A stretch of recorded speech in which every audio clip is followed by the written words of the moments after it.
అందరికీ నా హృదయపూర్వక నమస్కారాలు. ఫస్ట్ టైం చాలా కాలం తర్వాత ఫుల్ ఎలక్షన్ కమిషన్ రావడం దాని తాలూకు సీరియస్నెస్ తెలియజేస్తూ ఉంది.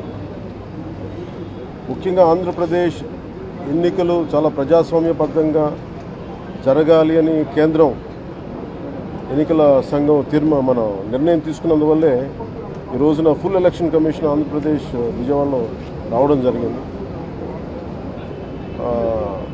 చంద్రబాబు గారు తెలుగుదేశం పార్టీ నుంచి 3 సార్లు ముఖ్యమంత్రిగా పనిచేశారు, ప్రతిపక్ష నాయకులుగా ఉన్నారు.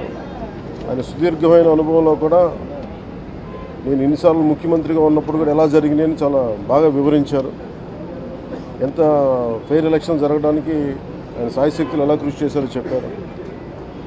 జనసేన తరపు అలాగే వైసీపీ ఏమేం చేసింది ఇప్పుడు దాకా, దొంగ ఓట్లు ఎలా రిజిస్టర్ చేశారు, చంద్రగిరి ఇందాక మీరు చెప్పినట్టు చంద్రగిరిలో దాదాపు 1,00,000 పైచిలుకు ఓట్లు దొంగ ఓట్లు నమోదు చేస్తే దాదాపు దాంట్లో 1/4 ఆల్మోస్ట్ దాన్ని యాక్సెప్ట్ చేశారు.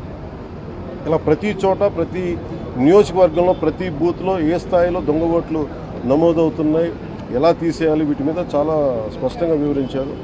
జనసేన తరపు నుంచి నేను ప్రత్యేకంగా వివరించింది ఎలక్షన్ కమిషన్కి, మా వైసీపీ ప్రభుత్వం వచ్చినప్పటి నుంచి లా అండ్ ఆర్డర్ కంప్లీట్గా దిగజారిపోయింది. ఎవరన్నా ప్రజాస్వామ్య హాని జరుగుతుంటే గొంతెత్తితే పొలిటికల్ పార్టీస్ కానీ వ్యక్తులు కానీ ప్రైవేట్ వ్యక్తులు కానీ వాళ్ళందరి మీద కేసులు ఎలా పడుతున్నాయి, కేసులు ఎలా చేస్తున్నాయి, ముఖ్యంగా బైండ్ ఓవర్ కేసులు ప్రత్యేకించి పొలిటికల్ పార్టీ టీడీపీ వారి మీద కానీ జనసేన కార్యకర్తల మీద కానీ ఇవన్నీ చాలా క్లియర్గా తెలియజెప్పడం జరిగింది వారికి. అలాగే పోలీసు అధికారులని ఇప్పుడు సడన్గా మారుస్తూ ఉన్నారు.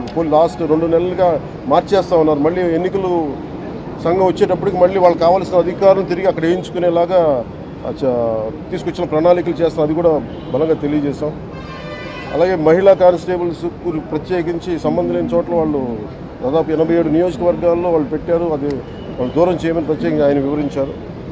నేను ఇంకోటి ప్రత్యేకించి నేను చెప్పింది ఏంటంటే వాలంటీర్స్ అనేది విలేజ్ సచివాలయం అనేది ప్రత్యేకించి అది యాంటీ కాన్స్టిట్యూషనల్ బాడీ, వాళ్ళని దయచేసి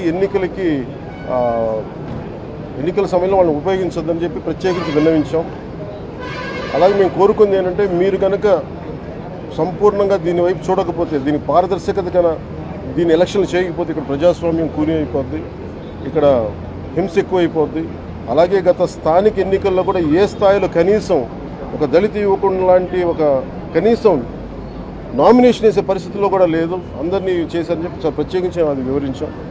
ఖచ్చితంగా వాళ్ళు ఒకటే ఎన్నికల ప్రధానాధికారి ఒకటే చెప్పారు, ఆయన CEO, మేము చాలా కట్టుబడి ఉన్నాం, ఫ్రీ అండ్ ఫెయిర్ ఎలక్షన్ జరిగేలా కట్టుబడి ఉన్నాం అని చెప్పి అంత భరోసాగా ఎప్పుడు మాట్లాడటం. ఖచ్చితంగా ఇది కేంద్రం చాలా సీరియస్గా తీసుకున్న ఆంధ్రప్రదేశ్ ఎలక్షన్స్లోనే తెలియజేస్తూ ఉంది.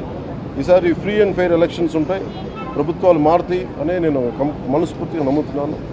అలాగే ఈ పరిస్థితుల్లో కేంద్ర ఎన్నికల సంఘం ప్రధానాధికారులందరికీ కూడా ప్రత్యేక ధన్యవాదాలు తెలియజేసుకుంటాను.